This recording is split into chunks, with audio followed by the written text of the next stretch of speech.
ఆ!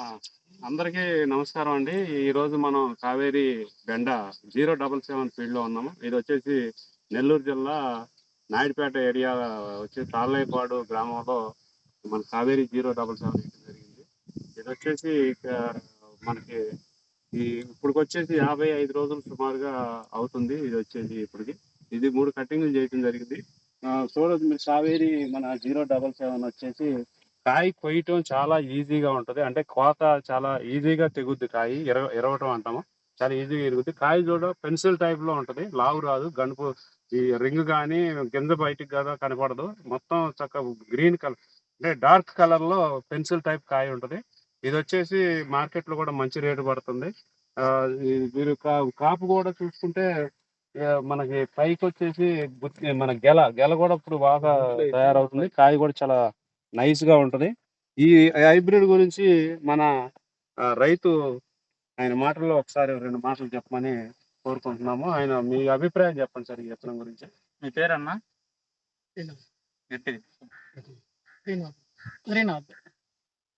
ఈ వేరియంట్ ఏంటంటే ఫస్ట్ 60, 55 డేస్‌కు అది హైట్ అనేది కొంచెం పెరగడం జరుగుతుంది. ఆ తర్వాత కాపు అనేది కొంచెం ఈ కాండం విడ్త్ అనేది తగ్గి మొగ్గేయడం అప్పటి నుంచి కాపు స్టార్ట్ అవుతుంది.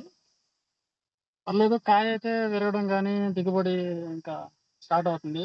ఒక 50 స్టేజ్ నుంచి బానే వస్తుంది. కాయ ఎట్లా ఉందండి? కాయ అంటే పెన్సిల్ టైపు అంటే మన మార్కెట్‌లో బాగా ఉంటుందా ఇది? బాగా కొంటున్నారు. అడుగుతున్నారు. ఇమ్మీడియేట్‌గా సేల్ అవుతుంది. ఓకే. సైజ్ చూడండి. అసలు ఎక్సలెంట్ అన్నమాట. బెండకాయ ఏ విధంగా ఉండాలో ఈ విధంగానే ఉండాలి బెండకాయ. అంటే తల లావు, పొట్ట లావు, గింజ బయటికి కనపడటం ఆ విధమైన లక్షణాలుంటే బెండకాయలో లైక్ చేయరు. బెండకాయ ఎప్పుడు కూడా ఇట్లా నైస్‌గా ఉండాలి. ఇందుట్లో మన 077లో వచ్చేసి మెయిన్ ప్లస్ పాయింట్ ఏంటంటే కాయ చాలా నైస్‌గా ఉంటది. మార్కెట్ రేటు మంచి రేటు పడతది. ప్లస్ వైరస్‌లో కూడా మీరు చూసుకుంటే తోట మొత్తం మీద చూసుకుంటే వైవిఎం ఎక్కడ కూడా అంటే మనకి పల్లాకు తెగులు అంటాం. పల్లాకు తెగులు కూడా ఎక్కడ కూడా చూస్తే మీకు ఎక్కడ కనపడదు. ఫ్లవరింగ్ చూడొచ్చు ఎంత బాగా ఫ్లవరింగ్ కనపడుతుందో. ఫ్లవరింగ్ పైన గెల గాని ఇది గాని ప్లస్ మనకొచ్చేసి పల్లాకు తెగులు కూడా ఏడా కనపడట్లేదు.